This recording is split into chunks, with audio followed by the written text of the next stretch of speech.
अजिबात इडली जाळीदार होत नाही, मऊ होत नाही, कडक होतीये आणि अशाच बऱ्यापैकी प्रश्नांची उत्तरे तुम्हाला एकाच व्हिडिओमध्ये मिळणार आहेत। साऊथ सारखी इडली आपण इथे बनवणार आहोत, पण वेगळ्या पद्धतीने बनवणार आहोत। मी या इडलीमध्ये असे वेगळे सिक्रेट असं घटक घातलेले आहेत, यामुळे इडली एवढी स्पॉन्जी, मऊ आणि खूपच जाळीदार तयार होते। तर कोणते ते घटक ते आपण पाहूयात। तर हे बघा, इथे घेतलेले आहे 3 वाटी तांदूळ, 1 वाटी उडदाची डाळ आणि अर्धी वाटी इथे हरभऱ्याची डाळ घेतलेली आहे आणि इथे 2 चमचे मेथी घेतलेली आहेत। मेथीने इडली खूप चवीदार होते आणि हरभऱ्याच्या डाळने मेथी मस्त अशी मऊ होते आणि इडली व्यवस्थित फॉर्मॅट पीठ झालं की इडली जाळीदार होतेच। तर आपण हे इडलीचे पीठ तयार करून घेणार आहोत। हे सर्व साहित्य रात्रभर भिजत घालून सकाळी बारीक करून घेणार आहोत आणि इडली जास्त वेळ आपण फॉर्मॅट करून घेणार नाही आहोत, म्हणजे 4 तासामध्ये आपण हे इडलीचं पीठ तयार केलेलं आहे। तुम्ही पाहू शकता, ज्यांना पित्ताचा त्रास होतो त्यांना अजिबात त्रास होणार नाही। आणि सगळ्यात महत्त्वाचं, वेगवेगळं भिजत घालण्याची काहीच गरज नसते, एकत्र भिजत घालून बारीक केलं तरी चालतं। तर हे बघा, सकाळी आपण हे बारीक करून ठेवलेलं होतं आणि आता 4 वाजलेले आहे। तर 4 वाजता हे पीठ असं फॉर्मॅट झालेलं आहे। 9 वाजता आपण बारीक करून ठेवलेलं होतं आणि 4 वाजेपर्यंत पीठ भरपूर व्यवस्थित असं फॉर्मॅट झालेलं आहे, अगदी परफेक्ट झालेलं आहे, खूप छान झालेलं आहे। आणि यामुळे काय होतं, आंबलेले पदार्थ जास्त खाल्ल्यामुळे पित्ताचा त्रास होण्याची जास्त शक्यता असते। त्यामुळे या पद्धतीने जर तुम्ही पीठ करून पाहिलं आणि लगेच इडली बनवली तर तुम्हाला आरोग्याविषयी कोणतेही त्रास होणार नाहीत। आणि यामध्ये आपण हरभऱ्याची डाळ घातलेली आहे, त्यामुळे भरपूर असे पोषक तत्व या इडलीमधूनच आपल्याला भेटणार आहे। अशी सहजासहजी हरभऱ्याची डाळ आपण खात नाही, यामध्ये इडलीद्वारे खाऊन बघा, खूपच इडली छान आणि मऊ अशी तयार होते। हरभऱ्याच्या डाळीमध्ये इडली मऊ तयार होते, स्पॉन्जी तयार होते। आणि हे बघा, इथे आता थोडेसे पीठ बाजूला करून घेतलेलं आहे, यामध्ये पाव चमचा सोडा घातलेला आहे, चवीनुसार मीठ घालून घेतलेलं आहे आणि हे व्यवस्थित आता मिक्स करून आपण इथे घेणार आहोत। थोडं थोडं पीठ असंच तयार करून घ्यायचं आहे, सर्वच पीठामध्ये सोडा आणि मीठ घालून घ्यायची काहीच गरज नाही, टप्प्याटप्प्यामध्ये आपण असं तयार करून घ्यायचं आहे। तर आता इथे पीठ तयार होत आहे, आपलं फॉर्मॅट झालेलंच आहे, पण थोडं 10 मिनिटं बाजूला ठेवून घेऊयात।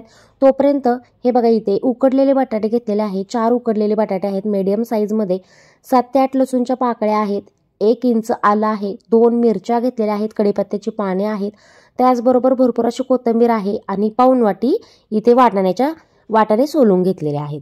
तर आता इथं काय करायचं आहे, तर हे मिरच्या, आलं, लसूण, थोडी कढीपत्त्याची पाने आणि कोथिंबीर हे आपल्याला मिक्सरमधून व्यवस्थित बारीक करून घ्यायचं आहे। तर आपण हे स्टफिंगसाठी करत आहोत, याचे स्टफिंग अप्रतिम होते आणि यामध्ये कढीपत्ता बारीक करून घेतल्यामुळे स्टफिंगला खूपच छान टेस्ट येते।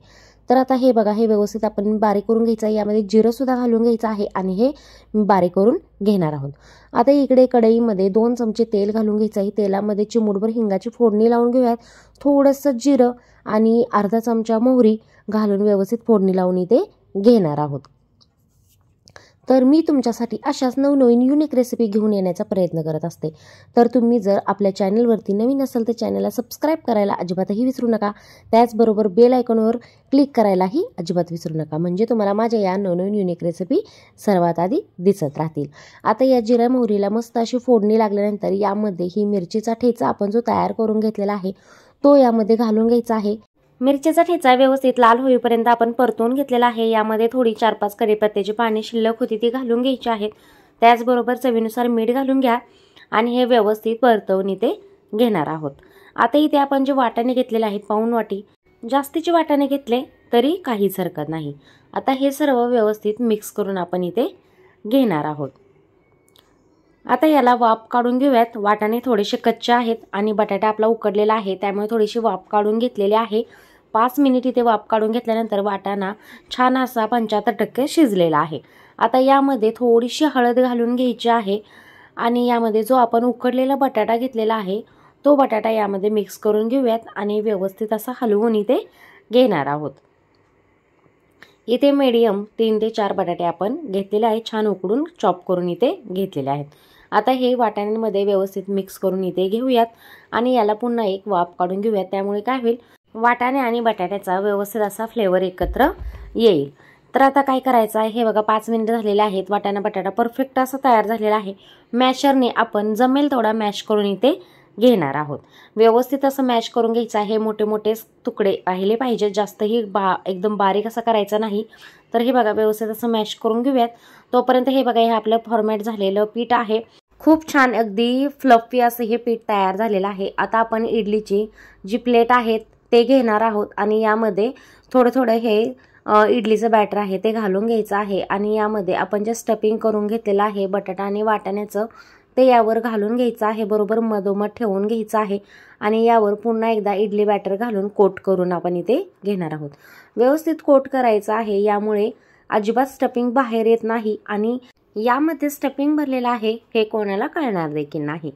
एकदम मस्त अशी इडली तयार होणार आहे. तर हे बघा हे याच पद्धतीने याच प्रोसेसमध्ये आपण बाकीचे सुद्धा प्लेट इडलीच्या तयार करून घेणार आहोत.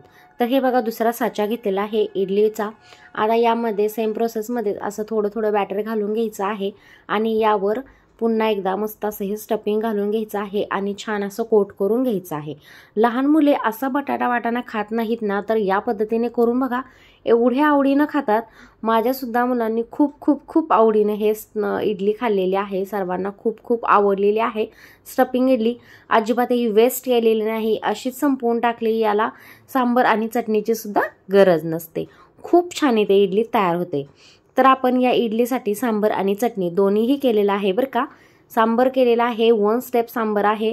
याची मी लिंक डिस्क्रिप्शन बॉक्समध्ये देईन, तिथून तुम्ही नक्की चेकआउट करा. आणि मी इथे चटणीची सुद्धा लिंक देईन, तिथून सुद्धा तुम्ही नक्की चेकआउट करा. पटकन चटणी तयार होते, खोबऱ्याची चटणी, आणि सांबरसुद्धा पटकन झटपट असं 10 मिनिटात तयार होतं.